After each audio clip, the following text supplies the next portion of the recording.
Apocalypse, chapitre 20. Puis je vis descendre du ciel un ange, qui avait la clé de l'abîme et une grande chaîne dans sa main. Il saisit le dragon, le serpent ancien qui est le diable et Satan, et il le lia pour 1000 ans. Il le jeta dans l'abîme, ferma et scella l'entrée au-dessus de lui, afin qu'il ne séduisît plus les nations jusqu'à ce que les 1000 ans fussent accomplis. Après cela, il faut qu'il soit délié pour un peu de temps. Et je vis des trônes, et à ceux qui s'y assirent fut donné le pouvoir de juger. Et je vis les âmes de ceux qui avaient été décapités à cause du témoignage de Jésus et à cause de la parole de Dieu, et de ceux qui n'avaient pas adoré la bête ni son image, et qui n'avaient pas reçu la marque sur leur front et sur leurs mains. Ils revinrent à la vie, et ils régnèrent avec Christ pendant 1000 ans. Les autres morts ne revinrent point à la vie jusqu'à ce que les 1000 ans fussent accomplis. C'est la première résurrection. Heureux et saints ceux qui ont part à la première résurrection. La seconde mort n'a point de pouvoir sur eux, mais ils seront sacrificateurs de Dieu et de Christ, et ils régneront avec lui pendant 1000 ans. Quand les 1000 ans seront accomplis, Satan sera relâché de sa prison, et il sortira pour séduire les nations qui sont aux quatre coins de la terre, Gog et Magog, afin de les rassembler pour la guerre. Leur nombre est comme le sable de la mer. Et ils montèrent sur la surface de la terre, et ils investirent le camp des saints et la ville bien-aimée.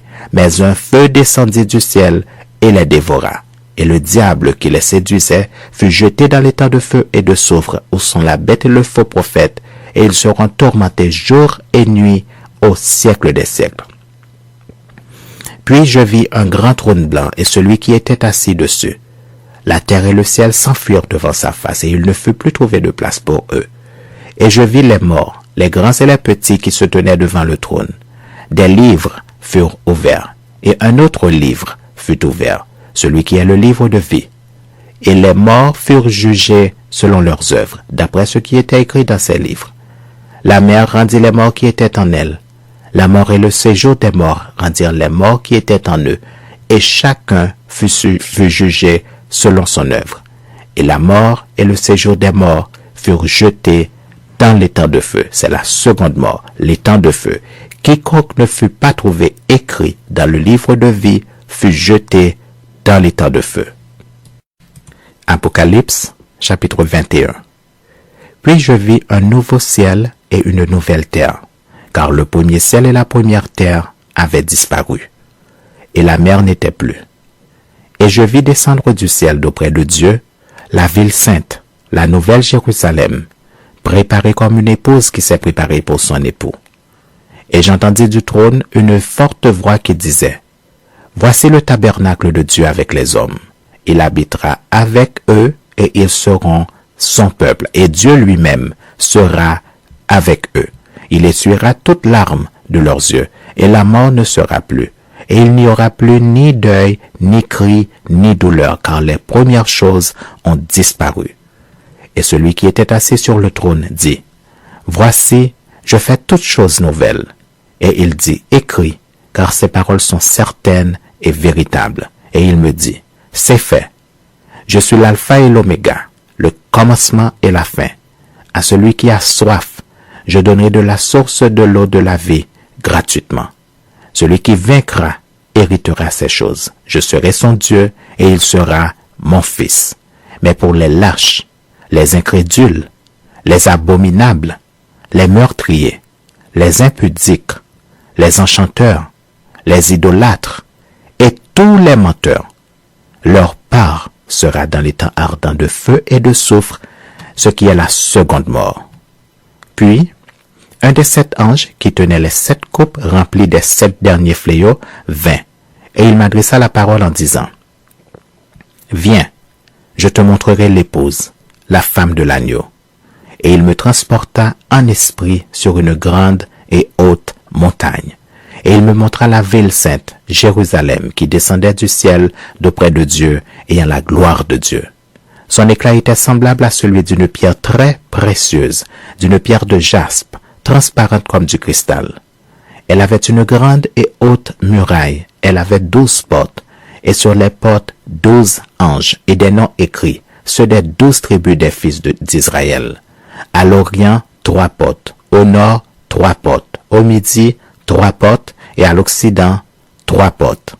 La muraille de la ville avait 12 fondements, et sur eux, les 12 noms des 12 apôtres de l'agneau.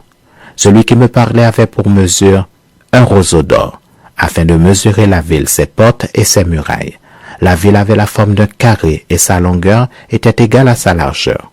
Il mesura la ville avec le roseau et trouva 12 000 stades. La longueur, la largeur et la hauteur en étaient égales. Il mesura la muraille et trouva 144 coudées, mesure d'homme qui était celle de l'ange.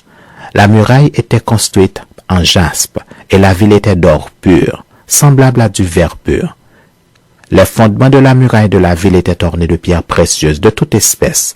Le premier fondement était de jaspe, le second de saphir, le troisième de chalcédoine, le quatrième d'émeraude, le cinquième de sardonyx, le sixième de sardoine, le septième de chrysolite, le huitième de béryl, le neuvième de topaze, le 10e de chrysoprase, le 11e d'hyacinthe, le 12e d'améthyste.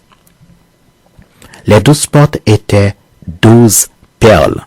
Chaque porte était d'une seule perle. La place de la ville était d'or pur, comme du verre transparent. Je ne vis point de temple dans la ville, car le Seigneur Dieu Tout-Puissant est son temple, ainsi que l'agneau.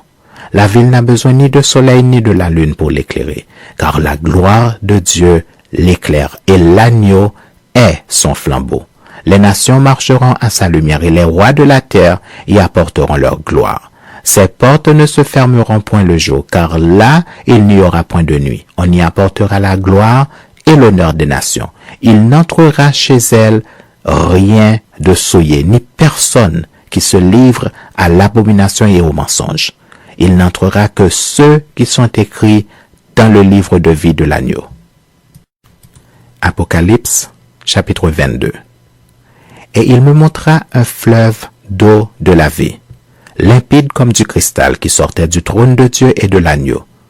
Au milieu de la place de la ville et sur les 2 bords du fleuve, il y avait un arbre de vie produisant 12 fois des fruits, rendant son fruit chaque mois, et dont les feuilles servaient à la guérison des nations.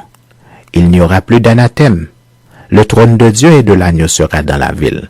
Ses serviteurs le serviront et verront sa face, et son nom sera sur leur front.